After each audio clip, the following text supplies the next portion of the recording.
inquiries on what happened in Denmark and for some others, because it's very important to make full clarity. I think the main answer should be more unpredictability and more strategic ambiguity. And I think it's very important to have a clear message. Drones which would violate our territories are just taking a big risk. They can be destroyed, full stop. And we are not here to provide the full notice. We will do what we have to do to preserve our air integrity and our territorial integrity. And for the aircraft, we have a process under the coordination of NATO. And I think this process will create as well more unpredictability. Deterrence should be key to preserve our consistency.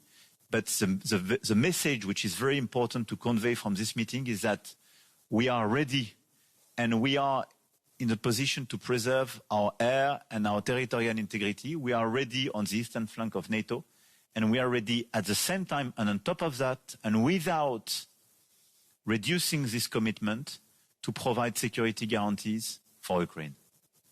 This is the same approach, and all these approaches are clearly compliant, and it was fairly assessed by the Secretary General of NATO. Thank you, Keir.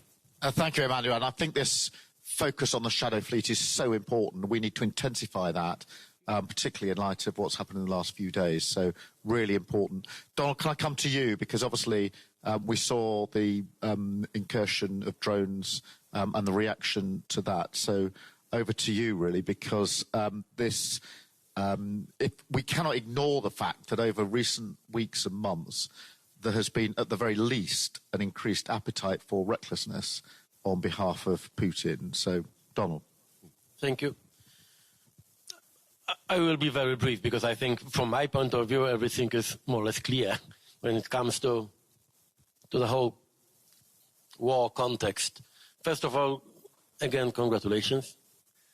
We were very happy together with Manuel and Friedrich to be there just before your election, and we felt how difficult the situation was, and still is. But your example, this is a good lesson for all of us, because it means that if you are determined enough, if you are courageous enough, you can win. Also, if you are, small Moldova, you can win against Russia, because it was in fact, the elections in Moldova, not only in Moldova, as you said, but in Moldova, it was a very spectacular example. The elections, it is also a part of a very untypical war we live in fact. 2 years ago or 3 years ago, I said that the post-war epoch had ended and that we entered the pre-war epoch. Unfortunately, it is no longer the case because, in fact, we are in war, time of war today. And for me, your lesson, but also what we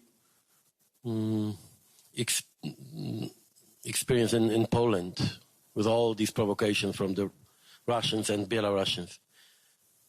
For me, it means that today it's absolutely obvious that we have to stop all this kind of illusions. The first illusion was and is that there's no war. It's some of us, we like this definition like full-scale aggression or incidents or provocation. No, it's war. A new type of war, very complex, but it's war. Shadow fleet. Now we have signals. The last one was, I received a message from Warsaw. We have another incident now close to Szczecin port. 2 days ago, it was an incident close to our Petro-Baltic platform and our pipeline. Both are Russian vessels. And in fact, we have new incidents in our region, I mean Baltic Sea, every single week. It's almost every day. We have the drones attack or provocation was the most spectacular one when it comes to the Polish side. But in fact, we have similar provocation also every single day on our border with Belarus. You know this, the situation, but it's nothing. War is not an abstraction now for us, because we have on our border with Belarus, we have more than 100 attempts per day, and it's some kinetic actions against our soldiers on our border with victims also. It's our daily routine now.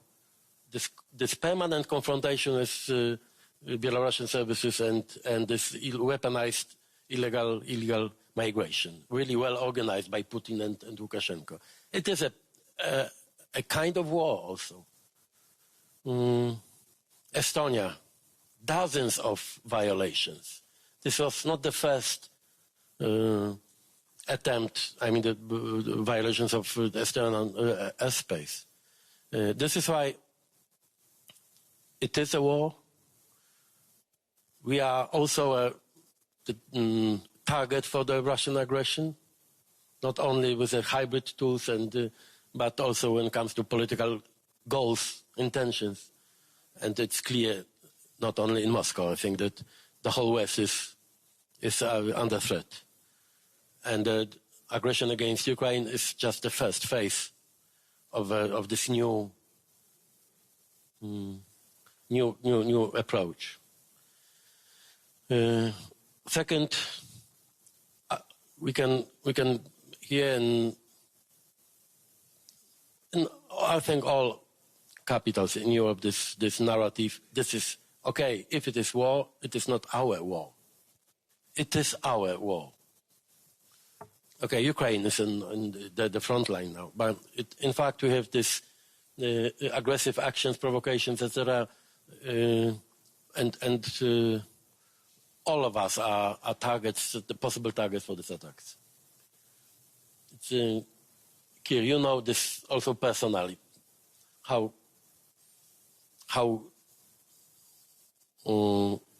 strange and how dangerous they can be, also physically, kinetically against us.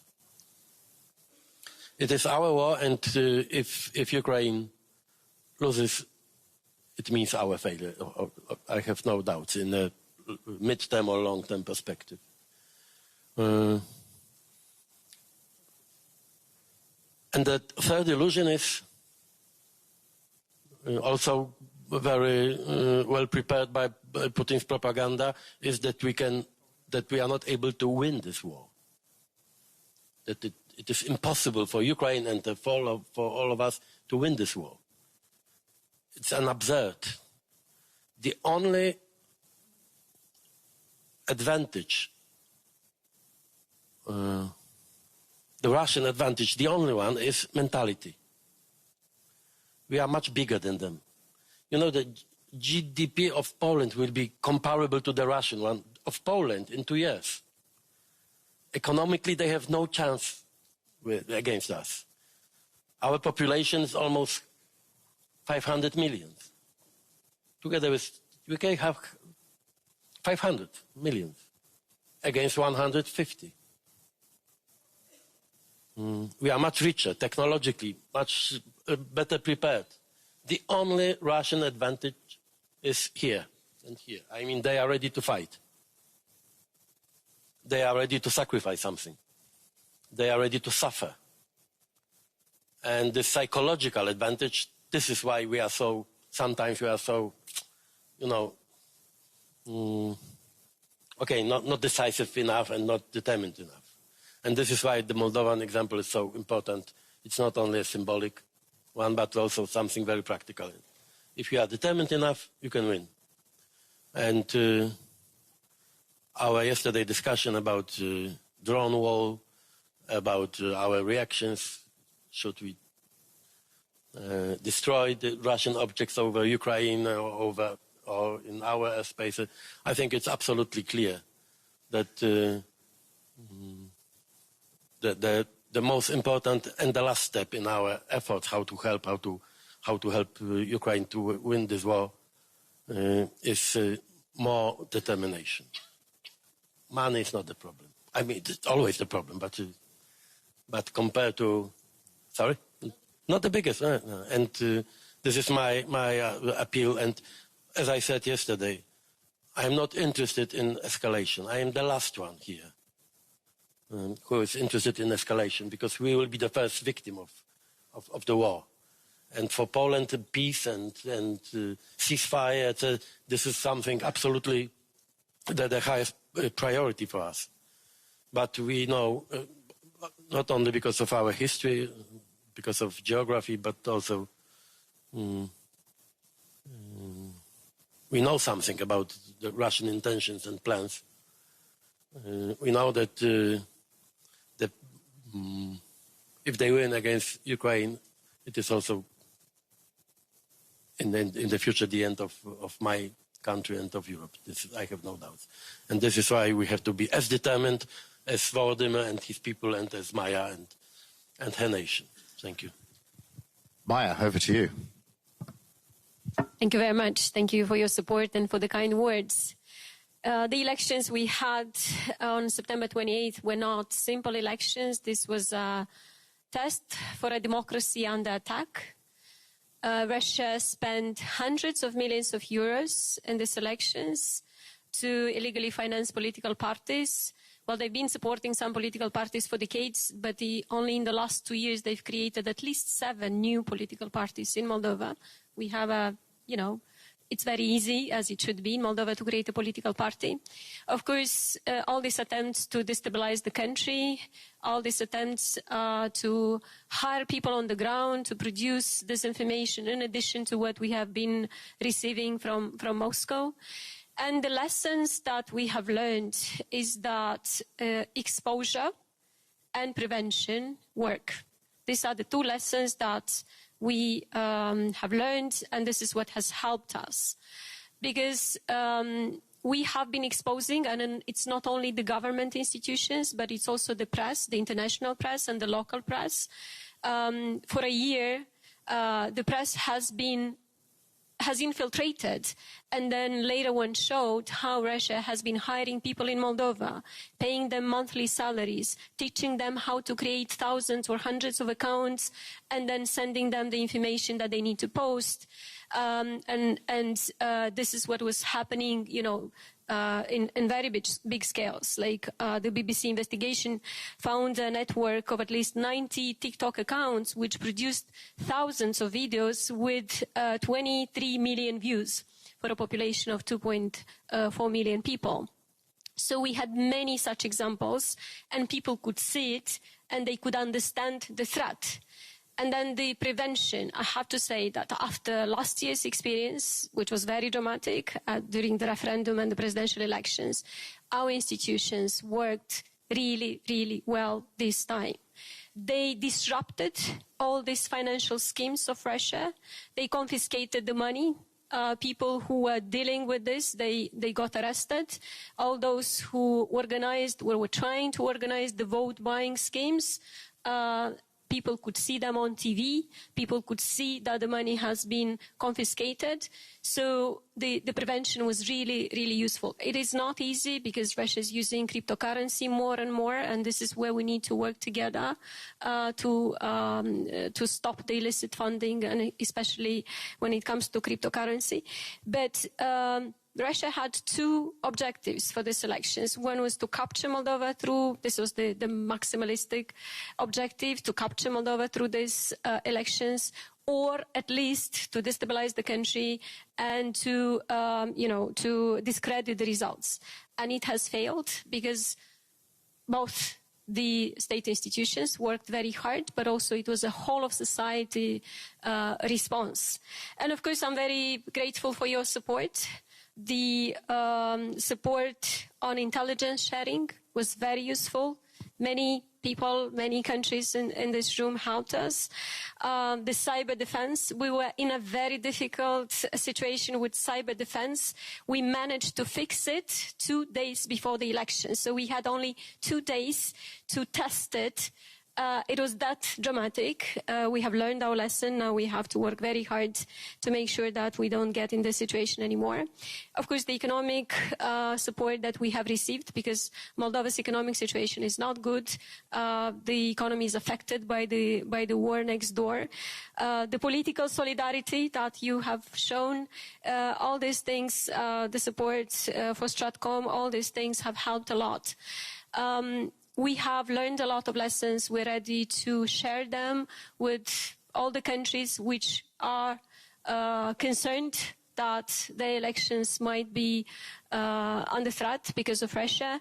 But also we hope that our experience is going to encourage other countries, because a small and fragile democracy like the Moldovan one has resisted the big resources of Russia, and if Moldova could do it, then everybody can do it. Thank you very much.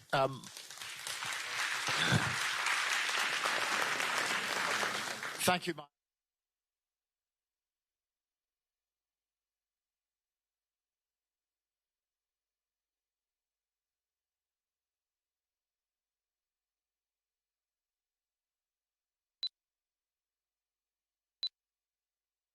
This is Audio Channel